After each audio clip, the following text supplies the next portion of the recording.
Alors bonjour les gars, aujourd'hui c'est le 15 décembre 2022. Aujourd'hui, on va parler des types de visas pour venir en Chine. À ma connaissance, il y a 4 types de visas en fait. Il y a le visa de travail, il y a le visa d'études, il y a le visa de famille et puis il y a le visa de business. Alors, on commence par le visa d'études. Pour obtenir un visa d'études, tu auras besoin juste d'un offre d'études venant d'une université chinoise. Dès que tu as l'offre d'une université chinoise, tu auras juste besoin d'une visite médicale et tu auras à traduire tes documents en anglais et puis voilà. Mais le visa d'études que tu reçois dans ton pays, c'est juste un mois, ça couvre juste un mois. Et quand tu viens ici en Chine, l'école ou l'université va t'aider à prolonger ton visa par rapport à la durée d'études que tu as à faire ici en Chine. Si par exemple tu es là pour ton bachelor, qui dure 4 ans ici en Chine, ils ne vont pas te le prolonger sur 4 ans, ce qui est impossible.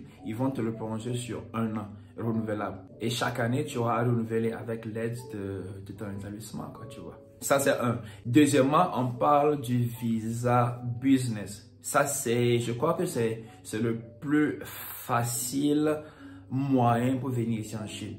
J'ai jamais postulé pour un visa business, mais j'ai eu un ami au Togo qui l'a fait. Et je crois que c'était assez facile. Si c'est ta première fois, il te donne 3 mois ou 6 mois. Et après, quand tu es régulier, il te donne 1 an, je crois. Et ce qui est avec ce type de visa est que, par exemple, si on te donne 6 mois, ça ne veut pas dire que quand tu viens ici en Chine, tu peux rester prolongement 6 mois. Non. Pour les Africains, ça dépend des pays. Mais pour un Togolais, par exemple, quand tu viens, avec un visa business de 6 mois, chaque 1 mois, il va falloir que tu sors du pays. Et sortir du pays, ça ne veut pas dire que tu es obligé de retourner dans ton pays d'origine. Non, tu peux aller peut-être en Indonésie, tu peux aller en Malaisie, au Vietnam, peu importe quoi. Sinon, voilà, t'es coincé. Et troisièmement, on parle de visa de famille, réunion de famille. Et ce type de visa, tu peux l'obtenir à condition que tu es marié à quelqu'un qui a un visa stable ici en Chine ou tu t'es marié à un Chinois ou une Chinoise. Par exemple, moi ici installé en Chine avec un visa de travail, ma maman peut bénéficier de ce type de visa, mon père peut bénéficier de ce type de visa, mais pour mes soeurs et frères, ça je ne sais pas trop. Ma femme peut bénéficier bien sûr, mon enfant peut bénéficier bien sûr, et puis voilà quoi. Et quatrièmement, le plus difficile à obtenir, c'est le visa de travail. Pourquoi je dis que le visa de travail est un visa assez difficile à obtenir? Parce que c'est un long processus pour obtenir ce type de visa.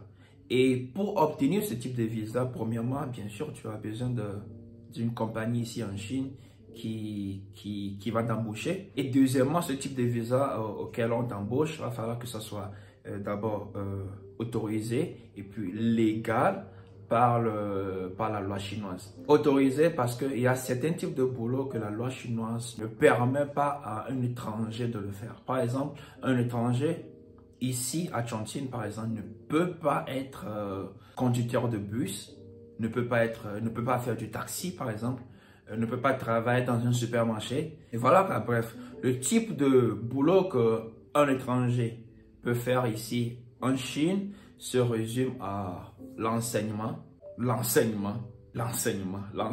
puis l'enseignement. Puis voilà, point et tout. Et quand je dis enseignement, c'est pour enseigner la langue ou les langues étrangères, le français, l'anglais, l'espagnol, l'allemand, mais la langue la plus populaire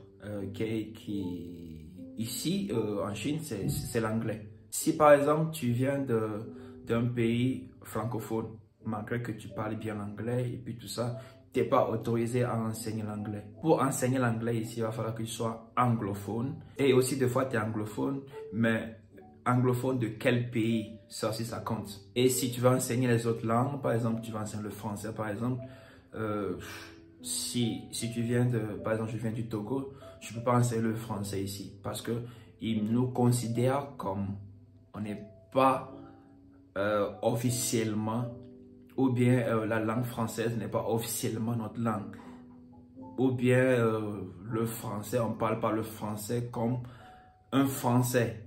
Tu vois un peu. Donc, on n'est pas autorisé parce que j'ai essayé d'enseigner le français ici et j'ai eu assez d'obstacles parce qu'on me disait que je ne suis pas autorisé, je ne suis pas français. Donc, pour enseigner le français ici en Chine, il va falloir que tu sois français.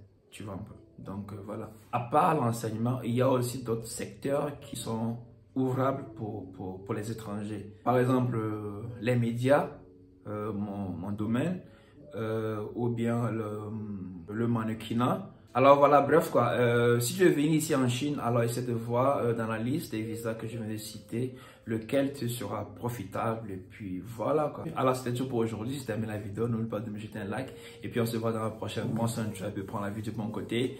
Moi c'est dit ciao, bye.